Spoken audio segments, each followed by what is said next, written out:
Boa tarde. Precisa de livro. Obrigado. Quase que por força do hábito falo boa noite, mas com muito prazer, boa tarde. Uma satisfação imensa poder atender esse convite. Fico muito lisonjeado e a alegria é muito grande porque eu já tenho esta casa como um pouquinho minha, um pouquinho como integrante do irmão Tomé e de modo algum eu poderia recusar esse carinhoso convite. Uma alegria muito grande. E como nossa irmã antecipou, hoje nós iremos abordar acerca do Evangelho. Só que nós não vamos esmiuçar muitas questões básicas, porque aqui nós temos turmas que já concluíram o tomo 1, o tomo 2, alguns que já estão no tomo único do ESD, não é isso? Não tem ninguém no EAD. Não, né?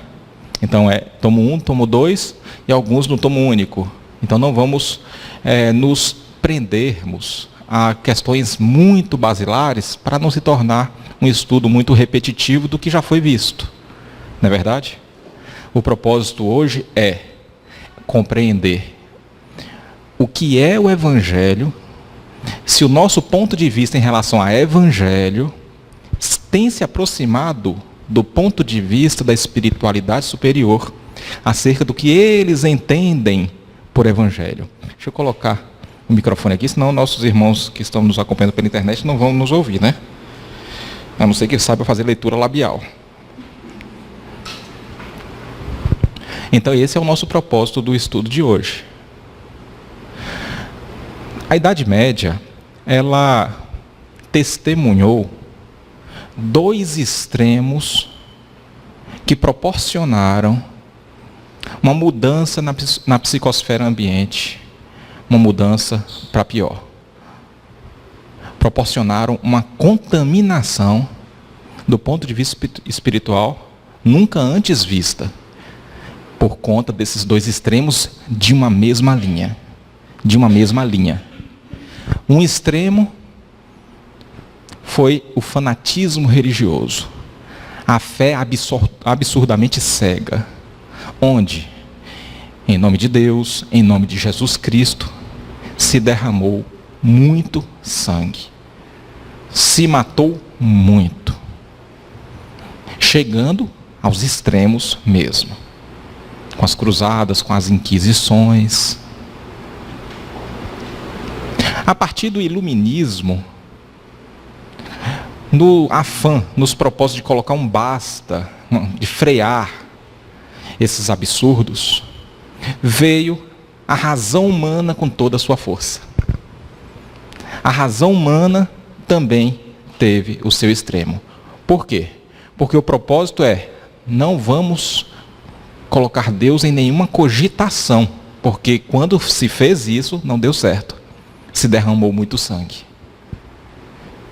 E o homem confiou demasiadamente na sua própria razão. E por conta disso, o homem também conheceu muito derramamento de sangue com os acontecimentos da Primeira Guerra Mundial e da Segunda Guerra Mundial. E é justamente nesse movimento de percorrer percurso, nessa mesma linha entre os extremos, que surge a revelação espírita. Exatamente neste momento. Com o propósito de afirmar a sensatez de que é possível aliar a razão com o sentimento, a ciência com a religião. Não precisa ir ao extremo nem de um e nem de outro. É possível sim ser uma pessoa religiosa, expressar sentimentos, porém sem fanatismo e sem abrir mão do homem que pensa, sem abrir mão da razão. A doutrina espírita trouxe essa proposta. E uma figura importantíssima, não espírita, mas que apareceu no iluminismo, neste movimento de percorrer percurso entre um extremo e outro, o filósofo Immanuel Kant. Ele trouxe algumas elucidações para a humanidade na época, mas que servem muito para hoje. Muito úteis, muito úteis. Uma delas, onde ele afirmava: duas coisas que me enchem a alma. Não por coincidência, ele desencarnou em 1804, no mesmo ano que Allan Kardec reencarnou. E ele afirmava: duas coisas me enchem a alma de admiração e respeito: o céu estrelado sobre mim e a lei moral dentro de mim. Olha a observação, ele devia ser espírita na erraticidade, devia ser espírita em desdobramento. Porque ele estava falando justamente de um mesmo ordenamento jurídico. Ele estava falando justamente das leis naturais, que são leis de Deus, e das leis morais, que também são leis de Deus. Porque a doutrina espírita vem nos apresentar a seguinte informação: aquele que estuda o átomo, aquele que estuda os astros, ele está estudando tanto a lei de Deus do que um estudioso do Evangelho segundo o Espiritismo. Quem estuda as leis morais e quem estuda o átomo estão estudando conteúdo do mesmo ordenamento. Por quê? Porque tudo é obra do mesmo autor. Seja a lei natural, seja lei cósmica, seja a lei moral. São todas obras do mesmo autor. Nós sabemos que quando Deus nos criou em espírito, Ele deixou gravado em nós essas virtudes, essas leis morais, que compete a nós desenvolvê-las. Então é obra do mesmo autor. Por isso que essa frase de Kant foi muito feliz. Foi muito feliz. E ele ainda diz o seguinte: a moral, propriamente dita, não tem o propósito de conduzir o homem à felicidade. Não tem o propósito. O propósito da moral é tornar o homem digno para receber a felicidade. Porque a felicidade pressupõe dignidade moral. A felicidade pressupõe dignidade moral. Precisamos antes ser dignos, moralmente falando, para depois usufruir da felicidade. Então a moral não nos conduz à felicidade. Ele prepara o homem para ser digno para recebê-la. É bem diferente. É bem diferente. E é aí que entra o papel das leis morais. Allan Kardec, no surgimento da doutrina espírita, como um fiel tutelado de Pestalozzi, é curioso observar que, com a mesma lucidez que ele adentrou as questões espirituais do mundo espiritual, foi a mesma lucidez com que ele saiu. Ele não se perdeu nesse desbravamento, nesse processo de desbravamento. Foi o único que explorou as questões espirituais sem se envolver com questões místicas e sem se perder. E sem se perder. Por isso que foi considerado o bom senso encarnado. Chico Xavier vem dizer que Allan Kardec foi o discípulo mais lúcido que o Cristo já teve. Por conta da sua lucidez com que ele encarou e lidou com as questões espirituais, sem se perder. E por isso culminou na portentosa obra de O Livro dos Espíritos. E o estudioso atento, vocês já tiveram a oportunidade de estudar, não me recordo se no ESD 1, mas certamente no 2, no tomo único. O tomo único é um resumo do 1 e do 2. Que o Livro dos Espíritos, ele se divide em obras, ele se desdobra em obras. Onde, das causas primárias, deu o surgimento de O Livro A Gênese. Onde, das questões do mundo espiritual, deu o surgimento de O Livro dos Médiuns. Onde, das esperanças e consolações, deu o surgimento de o livro O Céu e o Inferno, a quarta obra kardeciana. E, por fim, temática do nosso estudo de hoje, das leis morais da vida, deu o surgimento de o Evangelho segundo o Espiritismo. E é um Evangelho segundo o Espiritismo, onde as leis morais estão distribuídas, nós tomamos a ousadia de dividir em 3 grupos, sem querer criar critérios, por favor. É só para fins didáticos.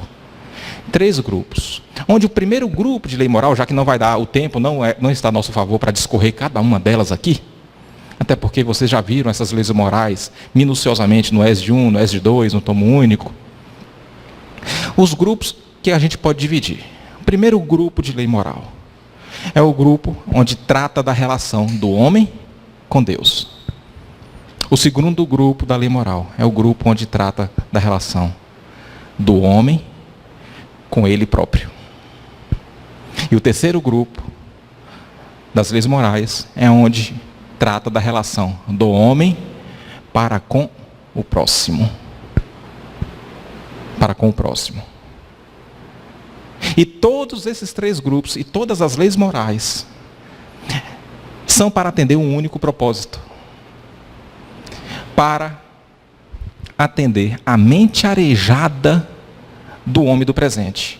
Porque essas leis morais, com a sensatez com que ela é oferecida, vamos pegar só uma delas, a lei de adoração, onde a adoração sempre teve um entendimento tribal, dogmático, ritualístico, muito ritualístico. Quando fala de adoração, até muito espírita atribui aos rituais, de sentar e adorar a Deus.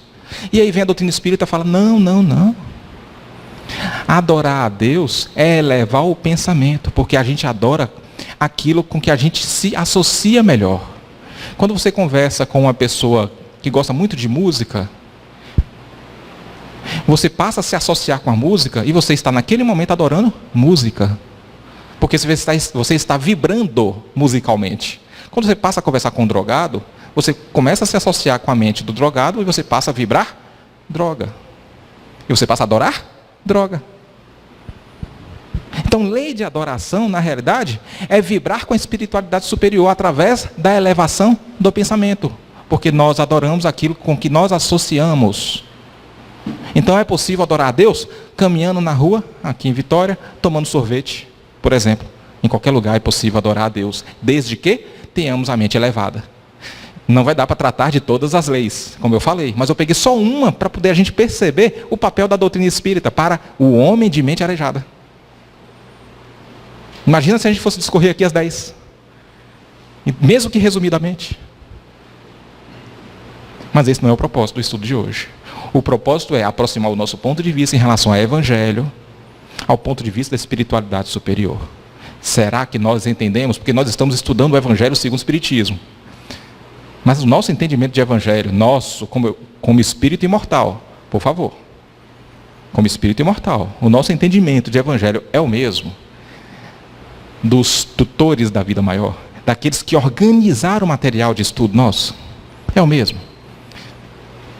Primeiro de tudo, vamos passar a criar o hábito de se enxergar como espírito imortal, porque saber uma coisa, ter convicção é outra. Eu percebo muito espírito que fala, o meu espírito, essa noite, entrou e desomem, como se fosse o carro falando do motorista. O veículo falando do condutor. O meu espírito? Não, eu. Eu estive no plano espiritual, nesse desdobramento, deixei meu veículo carnal lá na cama. A gente tem que ter convicção, não apenas saber, não apenas ciência. Saber é uma coisa, ter convicção é outra. Então, quando você olha para o espelho, você não pode cair na imaginação de que nós somos um pedaço de carne. Nós somos espíritos imortais. Deus nos criou a sua imagem, semelhança. Deus é ser humano? Deus, a gente não tem o entendimento completo de Deus, mas a informação mínima nós temos. Deus é absolutamente imaterial e é amorfo, não tem forma definida. Se nós fomos criados à sua imagem e semelhança, nós também somos absolutamente imaterial e não temos forma definida. Estamos na forma nominal. Em quase todos os meus estudos, eu abro esse parêntese justamente para fazer esse convite. Vamos tentar se enxergar como espírito imortal, porque não tem como a gente adentrar numa abordagem de nenhum estudo, porque a gente está se comunicando aqui com o espírito imortal. Se vocês ouvirem com o ouvido da carne, do corpo, a interpretação vai ser outra, completamente diferente, equivocada naturalmente. Temos que ouvir com o ouvido do Espírito, por isso Jesus insistia, tenha olhos de ver e ouvidos de ouvir, porque o propósito maior não é ler o Evangelho, não é estudar o Evangelho, não é esse o propósito, é extrair dele, do seu conteúdo, o espírito da letra. extrair o sentido espiritual do que está ali. É esse o propósito maior. E isso não é possível lendo com os olhos da carne, nem ouvindo com os ouvidos da carne apenas. Há muito tempo, nós viemos aqui, fomos matriculados neste educandário planetário, a que nós conhecemos como Terra. E nós sabemos que aqui não é a nossa primeira morada. Está lá na questão 172 do Livro dos Espíritos. Isso aí é informação básica, também tranquila, para quem já fez o Oeste, não é isso? No mínimo, a segunda morada. No mínimo. Não estou afirmando que seja. Se perguntar a minha opinião pessoal, vou falar que a gente é aluno repetente, de muita data. De muita data. Então, não é a primeira vez que a gente tem o acesso, não falei contato, o acesso ao código de conduta moral, que aqui na Terra chama de Evangelho. Porque o contato depende do livre-arbítrio de cada um. Então, quando Jesus, na qualidade de diretor pedagógico deste educandário, também não estou afirmando que ele é educador, diretor pedagógico apenas deste, em nenhum lugar está escrito que ele é diretor pedagógico só de um educandário. Não pergunte minha opinião pessoal. Quando nós fomos recebidos por Jesus aqui, há cerca de 6.000 anos atrás, ou seja, antes de ontem, pouquíssimo tempo, 4.000 anos antes de sua vinda, chegamos aqui na qualidade de alunos repetentes. Por quê? Porque a nossa interpretação acerca de Evangelho era muito pouco, muito pouco. Precisávamos aprender um pouquinho mais acerca da lei de amor, acerca das leis morais. Por isso que viemos para cá. Esse é o primeiro momento que nós vivemos, desde quando Deus nos criou, na qualidade de homem de mente arejada, com capacidade de concatenar informação um pouquinho mais complexa. Pela primeira vez, a nossa oportunidade não é só do acesso, porque não é a primeira vez que a gente tem acesso. Não é a primeira vez que a gente tem contato, porque a gente já teve contato antes. Mas é a primeira vez que nós temos oportunidade de extrair o espírito da letra. Porque adquirimos capacidade de concatenar a informação mais complexa. Então Jesus está um pouco mais animado com a gente. Um pouco mais animado. Nessa ocasião que ele recebeu a gente, ele estava um pouco mais animado. Essa turma aqui é a turma que vai vir com mente arejada, que já está calejada de sofrer. Recebeu. Chegamos aqui. Colocou a gente sentado no pátio, passou as primeiras orientações, qual é o propósito, explicou por que a gente veio para cá. E quando ele e um grupo de espírito de escola achou que nós estávamos suficientemente amadurecidos aqui nessa escola, o que aconteceu? Cerca de 1.600 anos antes de ele vir pessoalmente. O que aconteceu? Chegou até nós, através do portal do estudante, chegou até nós o primeiro conteúdo do total de 3, do roteiro de redenção espiritual, que nós já conhecíamos de outro educandário, mas que não demos muita importância. Chegou. Imagina você está na faculdade e tendo que pagar matéria, porque não passou na matéria, depois paga de novo. Pensa que é a 5ª vez que está pagando matéria. E chega lá a informação no portal. Fez um WhatsApp, apitou no seu aplicativo aí de celular. E chegou o material de novo. Agora eu vou estudar, porque eu não quero repetir de ano, não. Chegou o material. Jesus postou o material no portal, através dos profetas. É o que a gente vai chamar de primeira revelação, ou revelação mosaica. E ficou 1.600 anos enviando material no portal. 700 anos antes da sua vinda, ele começou a postar na mensagem de avisos ao aluno. Estou chegando, o Messias está indo. Nos aplicativos de faculdade não tem lá, no portal, mensagem do professor? Aí Jesus começou a botar. Estou chegando. Está em Isaías. Está em Jeremias. O Messias está chegando. O Filho do Homem está chegando. Estuda. Por quê? Por quê? Passado, decorridos esses 1.600 anos, será que a gente estudou? O diretor pedagógico, ele resolveu trazer o segundo conteúdo do total de 3, se dividiu em 3 partes, ele decidiu vir pessoalmente trazer o conteúdo. E essa vinda de Jesus, há 2.000 anos, é para atender a 2 principais propósitos. Quais são eles? A gente sabe por que Jesus veio, morreu na cruz por nós, aquela visão poética e romântica que nós temos da vinda de Jesus e da morte dele na cruz para nos salvar.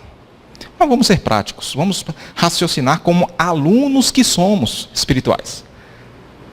Qual foi o objetivo prático da vinda do Cristo? Qual foi o objetivo dele? Ele não tinha nenhuma obrigação de vir, concorda? Ele veio por amor. Veio por amor. A maior prova disso está lá na cruz. Eli, Eli, lama sabachthani. Metade em hebraico, metade em aramaico. Meu Deus, por que me abandonastes? Esse foi o momento que ele falou que veio por amor. E muita gente não entende, achou que é um momento de falta de fé do Cristo. Vamos só abrir um parênteses. Porque eu sempre falo que vai surgir um momento que eu vou explicar essa parte aqui, né? E nunca surge uma palestra que eu tenho oportunidade. Então vamos explicar por que Jesus veio por amor. Quando ele falou Eli, Eli, lama sabachthani, primeiro ponto que a gente tem que entender, ele não falou. Ele cantou. Isso é um cântico. Ele cantou na cruz. Ele não falou na cruz. Segundo ponto. Os seus ouvintes compreenderam. Porque para se estudar qualquer parte do Evangelho, ou até do Velho Testamento, são necessários 2 requisitos fundamentais.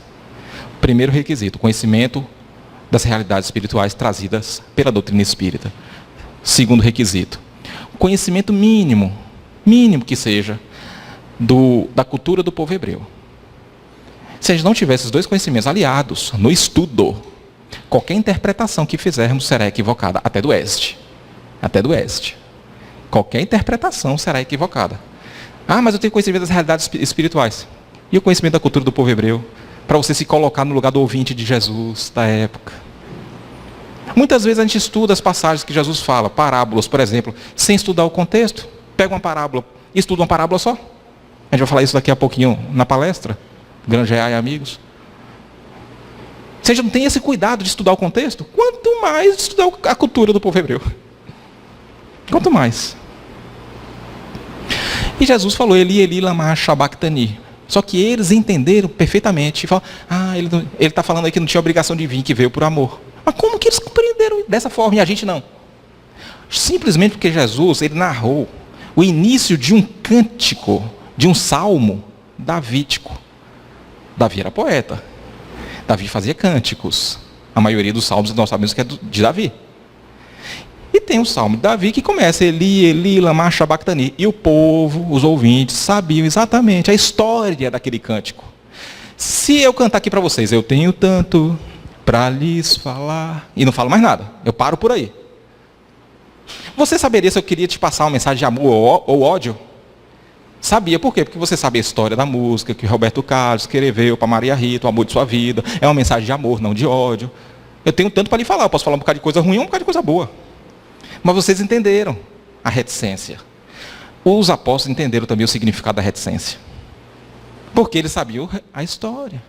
O rei Davi, que estava no seu castelo, não tinha obrigação nenhuma de ir à frente das batalhas, e numa dada batalha ele resolveu ir à frente. Quando ele estava acuado, intimidado, porque o inimigo estava avançando, ele ajoelhou, sentou atrás de uma pedra e escreveu essa poesia.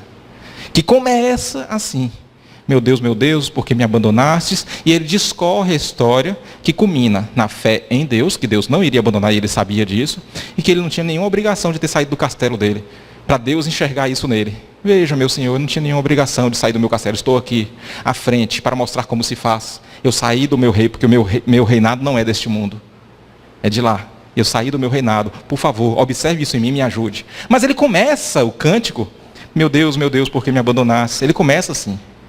Então, só de falar, meu Deus, por que me abandonastes, já é um significado de que eu não precisava ter vindo, eu vim por amor. No entendimento do povo judeu. Fecha parêntese. Pronto, já expliquei, vocês são testemunha, né? Não preciso trazer nenhuma palestra mais de explicação. Vamos continuar. Jesus veio em pessoa para atender a 2 principais propósitos. Quais são os 2 principais propósitos que ele veio atender? Primeiro propósito, trazer o conteúdo da segunda revelação através de gestos e ações práticas, através da linguagem metafórica, na maioria das vezes. Para ser mais preciso, 51,6% das mensagens de Jesus, que não envolve só parábola, os provérbios, são que na linguagem do povo judeu é marshal. 51,6% é linguagem metafórica. Metafórica. Outras não. 49%, 48,4% é linguagem direta. Jesus veio e trouxe esse conteúdo que foi registrado depois pelos 4 evangelistas. Esse é para atender o primeiro propósito. E o segundo propósito da vinda de Jesus? Não fica tão difícil de deduzir. Lembra? Ele enviou o material no portal. Ele avisou que vinha. Para quê? Para aferir resultado. Mas o resultado de quê? Do diploma? Quero ver o seu diploma, se você passou de ano. Não chegou no final do ano ainda. Não está no momento de transição. Eu quero ver o quê? O resultado da prova. Vocês não fizeram prova? Passaram por provas. Eu quero ver o resultado da prova. Jesus, ele veio colher resultado temporário, não resultado definitivo. Eu quero ver o resultado temporário. Porque dá tempo de recuperar. Quem tirou nota baixa, dá tempo até o dia do diploma, o dia do final do ano, para ver se passou de ano, dá tempo de recuperar a nota. Então ele veio buscar resultado temporário. E da passagem dele aqui há 2000 anos, aonde é que fica claro essa aferição? Onde é que fica claro? Quando Jesus saiu da Galileia, saiu de Betânia, e foi rumo a Jerusalém, nos propósitos de purificar o templo. Você lembra daquele episódio um tanto paradoxal da purificação do templo, onde Jesus virou a mesa porque os cambistas estavam fazendo comércio na casa do Senhor? E as pessoas, na maioria, inclusive espíritas, acreditam que Jesus se encheu de ira, de raiva. Jesus nunca se encheu de ira nem de raiva. Pelo amor de Deus. Pelo amor de Deus, não vamos imaginar isso. É melhor assumir a própria ignorância do que deduzir que Jesus agiu contrariamente ao que se pregou. Do que chamar Jesus de hipócrita. Não, mas ele também era homem, é normal. Sabe por que a gente acha normal a atitude de Jesus? Para justificar a maior parte da nossa conduta quando nós agimos com ira também, principalmente perante a político. Eu posso agir com ira perante a político, porque Jesus agiu perante a quem fazia coisa errada no templo do Senhor? Não. É porque a gente não compreende a cultura do povo hebreu. A gente não compreende como que os profetas se comunicavam, passavam mensagens através de ações simbólicas. Ações simbólicas. Profecia mímica era supernatural. Até porque se Jesus tivesse se enchido de ira, a torre Betânia, que fica do lado, colado no templo, que tem mais de 2.000 soldados, fora os soldados que tem dentro do templo. Em questão de 5, 6 segundos, Jesus já estaria preso. Não daria tempo de ele chicotear ninguém. Até porque no Evangelho não fala que ele chicoteou alguém, e sim os animais. Então Jesus não se encheu de ira. Mas vamos ficar com esse trajeto de Jesus antes de chegar a Jerusalém. O que aconteceu nessa ida de Jesus de Betânia a Jerusalém? O que aconteceu? Jesus, com os discípulos, ele avistou ao longe uma figueira. E o que ele falou? Estou com fome. E a gente interpreta o quê? Como nós gostamos de emprestar as nossas imperfeições, né? Para os espíritos superiores, para Deus. A gente atribuiu logo que é fome fisiológica, né? Porque eu sinto fome fisiológica, deve ser. Jesus deve ter sentido fome fisiológica. Olha a dificuldade de extrair o espírito da letra. Olha o prejuízo que é enxergar e ler com os olhos da carne alguma parte do Evangelho. Jesus falou, estou com fome. Se aproximou. Pensa comigo. Ele viu a figueira com folhas. É razoável ou não é a expectativa de se encontrar frutos numa árvore que já está dando folhas? É razoável.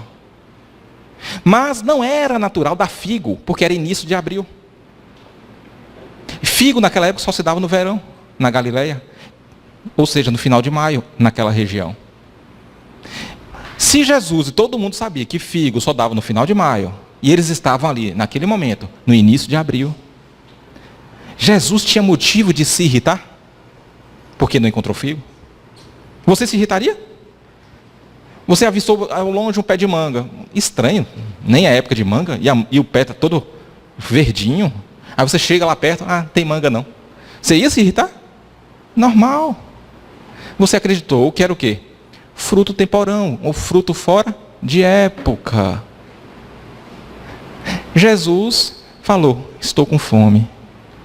Se aproximou, não avistou nenhum fruto. E ele fez uma promessa na frente dos discípulos. Que o pessoal fala, Jesus amaldiçoou, palavra. O espírito crístico como Cristo amaldiçoou alguma coisa ou alguém.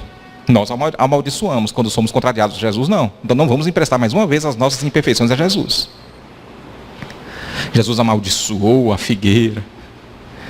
Porque Jesus de fato fez a promessa. Mas é que aquilo é uma ação simbólica. É uma ação simbólica que a gente tem que aprender a interpretar.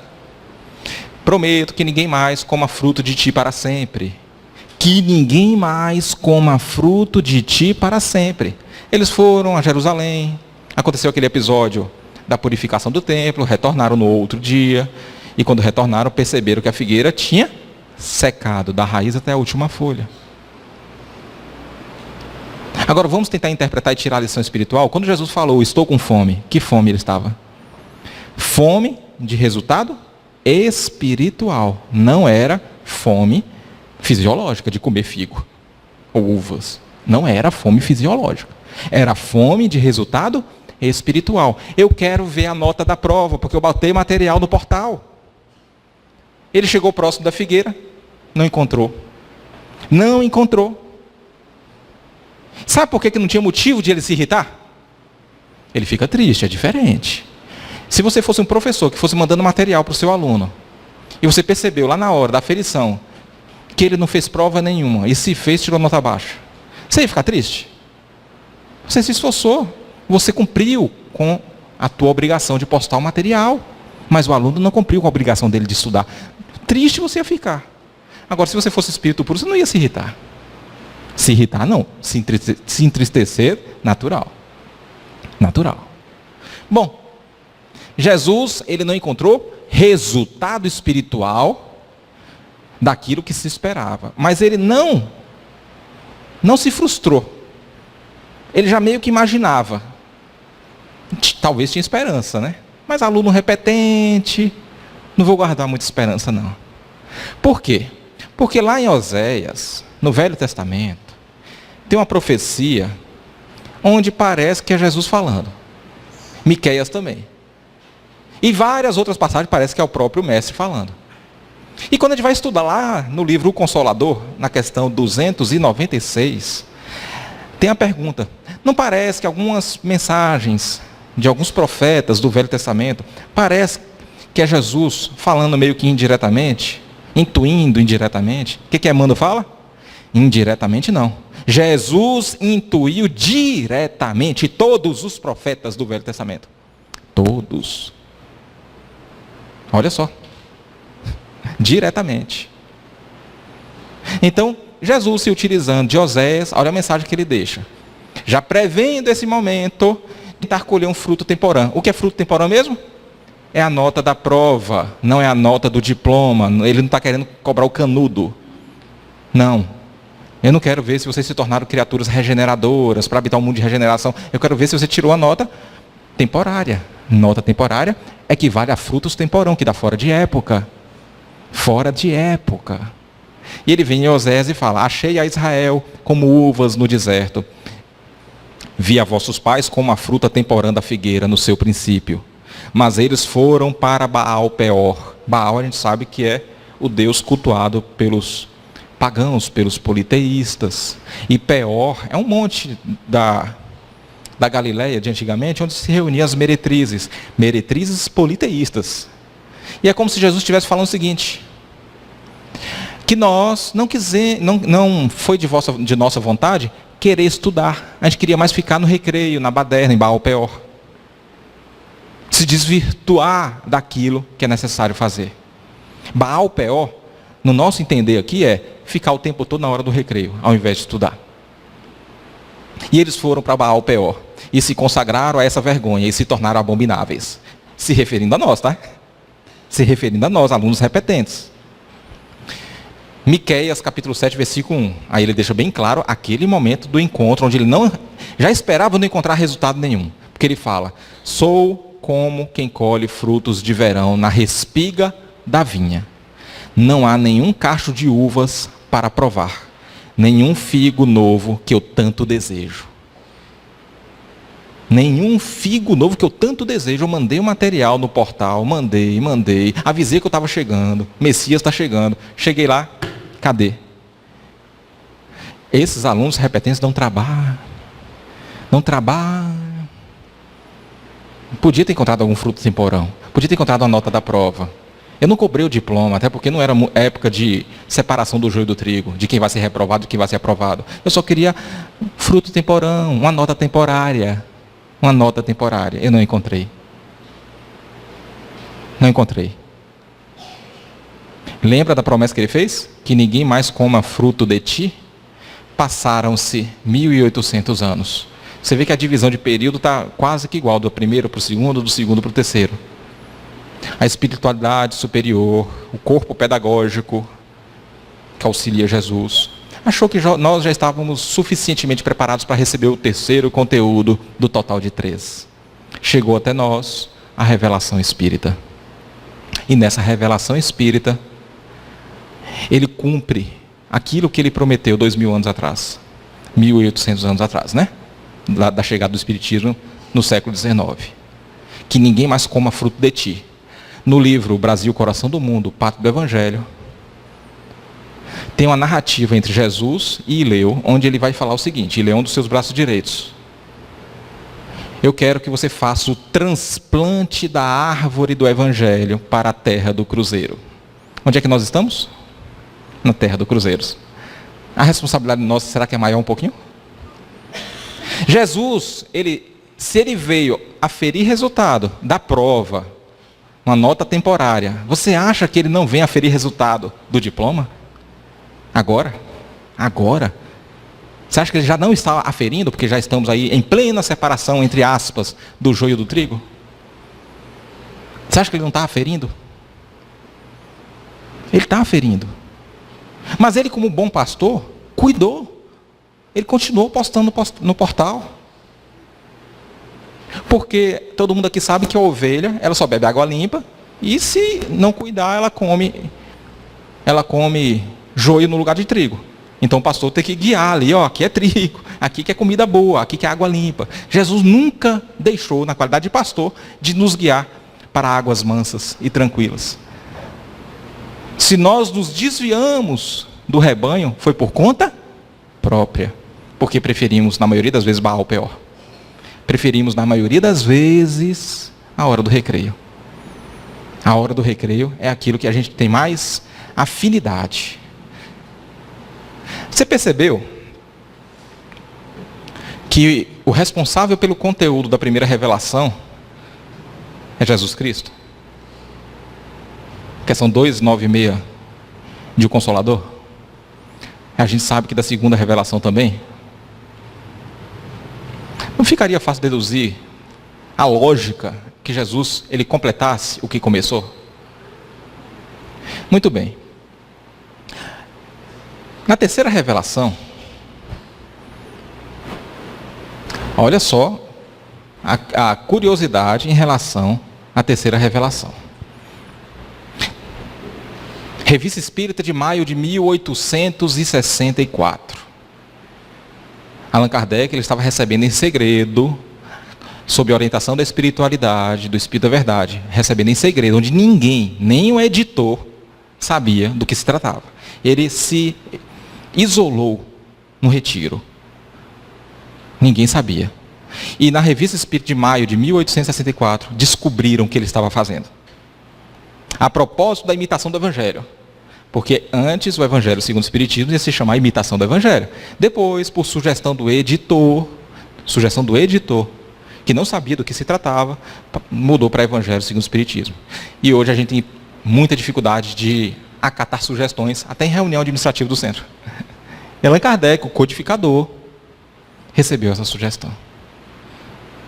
Allan Kardec, quando estava ali retirado, não sabia do que se tratava, mas estava obedecendo a espiritualidade superior, ele ouve a parede batendo na casa dele. Aí ele levanta, bota no vidro, será que é o vizinho? Kardec, ele é sensato, ele não atribui tudo ao espírito. E continuou batendo as paredes de madeira. E ele não conseguia se concentrar. Toda vez que ele pegava na pena, com tinta, não é possível, esse negócio, vizinho barulhento. Quando ele foi ter com o médium, ele contou o episódio, e o médium falou: os espíritos estão informando que não era o vizinho não, que era o teu espírito familiar. Se eu pudesse agradecer, mas você pode porque ele está aqui agora. O médium falou para ele: agradeça você mesmo, fale você mesmo com ele. Olha a gentileza de Kardec. Poderia, por obséquio, me informar do que se tratava. Eu gostaria antes de agradecer muito a tua bondade em nos visitar. Olha a gentileza de Kardec. Agradecer a bondade de estar visitando. Se puder, me informar do que se tratava. E ele não sabia que se tratava do Espírito da Verdade. Como devo chamá-lo? Chame-me apenas de Verdade. O Espírito da Verdade era o Espírito guia, que segundo Kardec, está lá em Obras Póstumas, auxiliava nas questões materiais e espirituais, não só nas espirituais. A providência era ampla. Por que você batia? Porque da terceira, respondeu o Espírito da Verdade, porque da terceira para a 30ª linha tinha algo que precisava ser corrigido. Allan Kardec, eu percebi, tanto que eu refiz. Aí o Espírito respondeu para Kardec: mas ainda tem algo que precisa ser corrigido, dá uma olhada. Sim, senhor, vou dar uma olhada. O Espírito da Verdade era o Espírito guia de Allan Kardec, só para a gente saber de que Espírito nós estamos tratando. Agora, quem é o Espírito da Verdade? Vamos ver essa mensagem aqui da Revista Espírita, recebida em Bordeaux em maio de 1864 pelo médium Senhor Hu. Acaba de aparecer um novo livro. Presta atenção nessa mensagem, que por essa mensagem você vai saber quem é o Espírito da Verdade. Acaba de aparecer um novo livro. É uma luz mais brilhante que vem clarear a vossa marcha. Descobriram que ele estava elaborando o Evangelho segundo o Espiritismo. Há 18 séculos, por ordem de meu pai, ó, o Espírito da Verdade falando. Há 18 séculos, coincidência ou não, foi na época que Jesus veio. Por ordem de meu pai, vim trazer a palavra de Deus aos homens de boa vontade.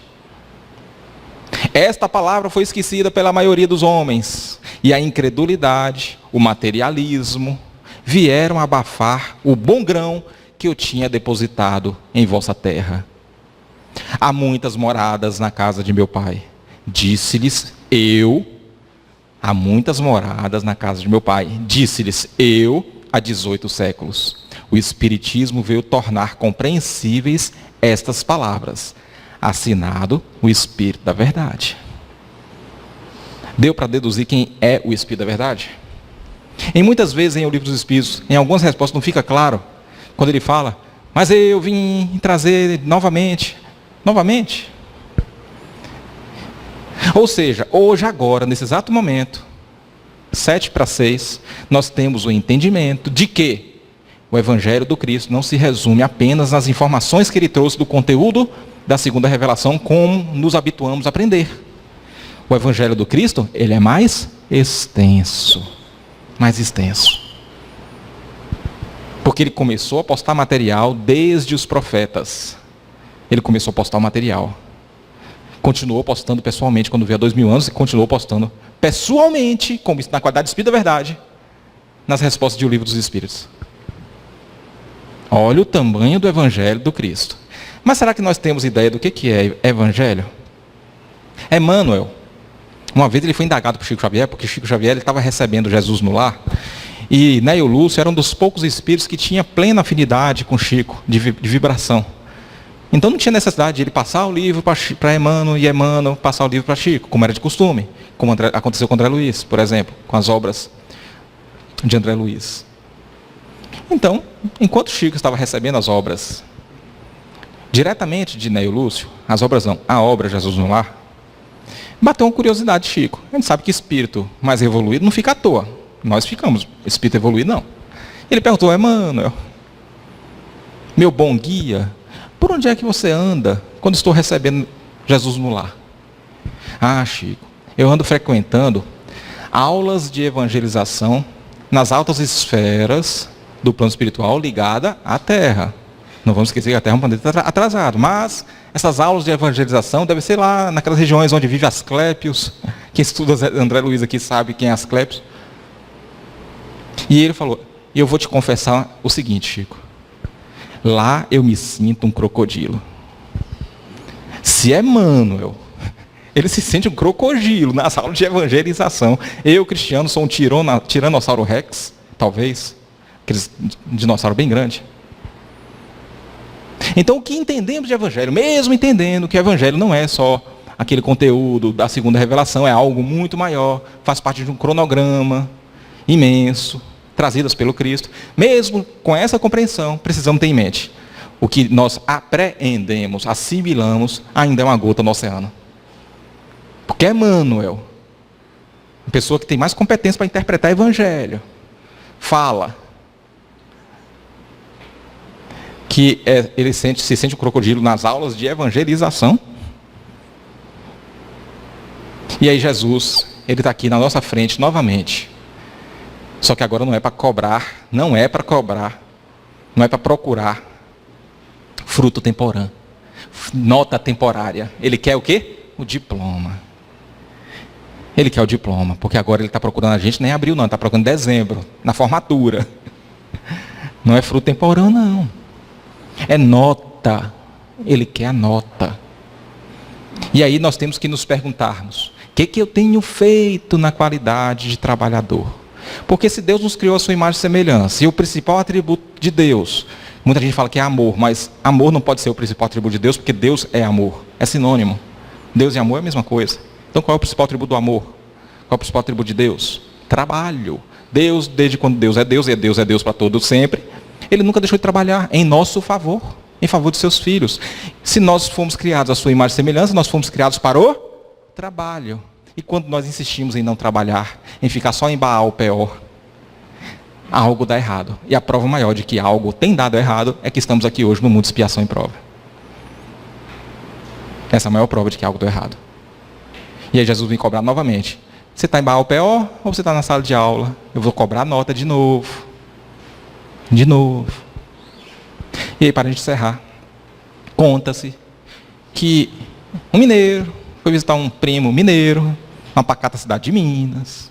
Tem ninguém mineiro aqui não, né? Mas se tiver também não tem problema não, porque não é mentira não. Chegando lá na cidade, desceu na rodoviária, o primo anfitrião foi lá, cordialmente recebeu o primo visitante. Vamos caminhando mesmo, primo, é pertinho minha casa. E foram caminhando por aquela cidade pacata. Quando passaram de frente ao cemitério, o primo visitante olhou e achou uma coisa curiosa.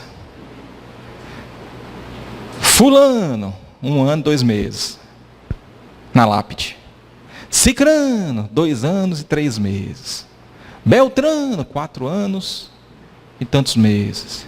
O mais velho, o mais idoso, tinha 6 anos e alguns dias. E ele achou aquilo curioso. E fez a pergunta para o primo anfitrião. Uai, primo. Uai.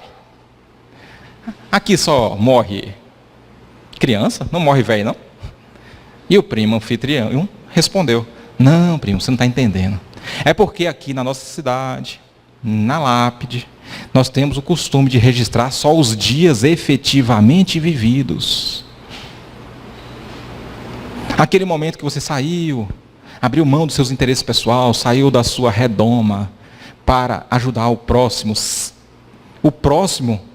desconhecido que passa necessidade. Cada momento que nós fizemos isso ficou registrado. Aquele momento que nós optamos por não guardar raiva nem mágoa no coração quando recebeu uma ofensa. Aí registrou aqueles segundinhos, aqueles momentos. Por isso que o mais idoso nessa cidade tem 6 anos e alguns dias. Porque é difícil. Se fosse seguir essa regra para nós, quantos anos constaria na nossa lápide? Você vê que eu fui bondoso, eu não falei quantos dias. Quantos anos constaria na nossa lápide? Porque Jesus vem cobrar de nós agora, não é nota temporária, não é fruto temporal. Vem cobrar o resultado, o diploma. Somos criaturas de perfil regenerador? É isso que Cristo espera de nós. Que o Mestre Jesus nos abençoe. Muita paz. Abre para a pergunta agora, né? Por favor.